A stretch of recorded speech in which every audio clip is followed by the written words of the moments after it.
Ladies and gentlemen, you rightly hit the nail. When this sole administrator was appointed, we issued a statement widely publicized condemning the process and pleading that it might be reviewed. It was not, though our positions were clear. But that notwithstanding, we have been working with it consistently, praying and doing everything humanly possible to make sure it succeeded and that peace is returned. Because we are particularly encouraged by the resolution of the National Assembly that at the completion of the time, provided there is peace, they will revert to the old process, recalling the governor of the state. We were for the constitutionality of River State, what is constitutional, what should be done correctly in the state.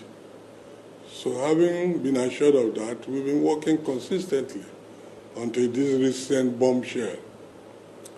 To be precise on my part, on the 7th of March, I received a letter from the administrator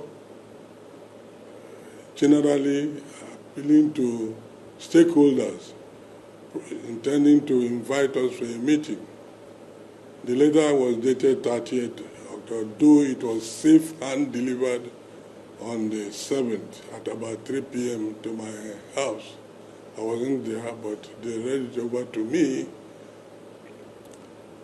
But surprisingly, yesterday, there was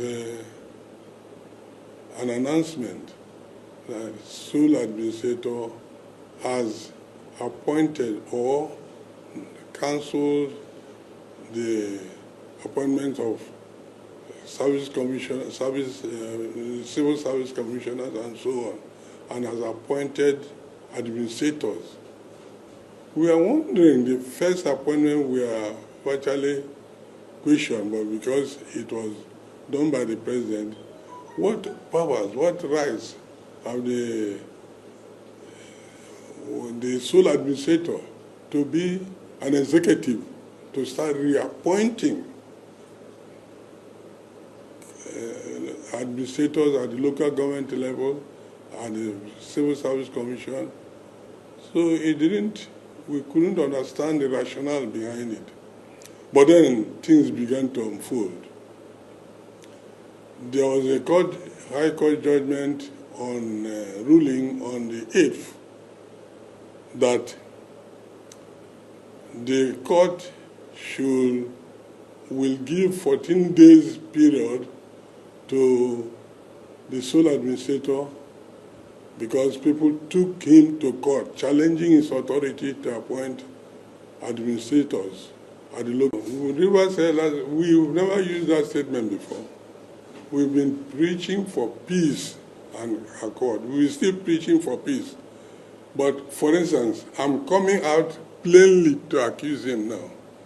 Initially, we would have probably made a palliative statement. But we are saying, I am saying, I'm not that. Wike is the architect of all these things. He has watched. Mr. President has traveled and is not back. He's now swept debt, heaps of debt, piled up somewhere, waiting for Mr. President to come and clear. Him and all those that they are alleged are supporting him, whether in the presidency or in the National Assembly, the Senate, or the House of Rep. We are pleading with them that we will continue to highlight the actions and activities of Wike from now.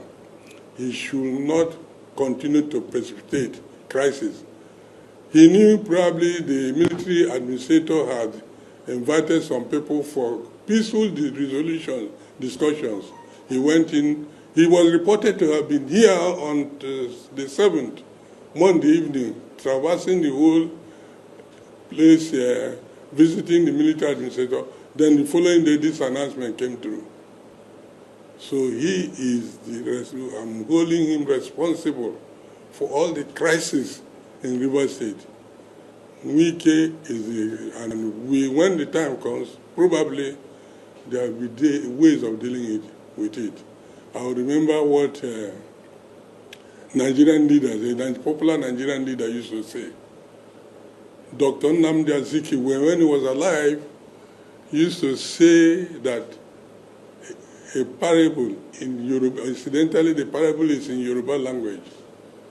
He used to say, Surulere, Surulere, be quiet, silently, be silent, be quiet, be silent, be quiet.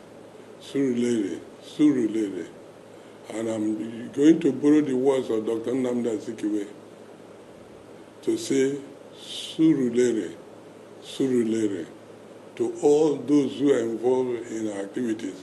On our own part, we continue to pray. We continue to look up to God. We believe this is our state, and we must rescue our state. So there's nothing that will be done physically. It is just to hope and pray. We cannot go physical. Physical, like action, lawsuit. Well, a lot of things have been done, but as you know,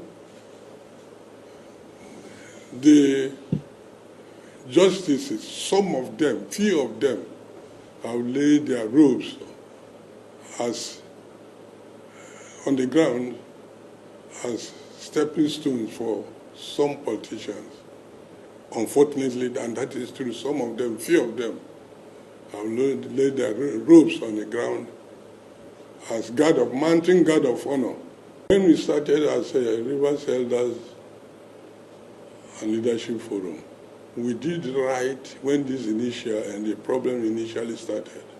We did communicate in writing to both the warring parties, Governor Wike and Governor Fubara.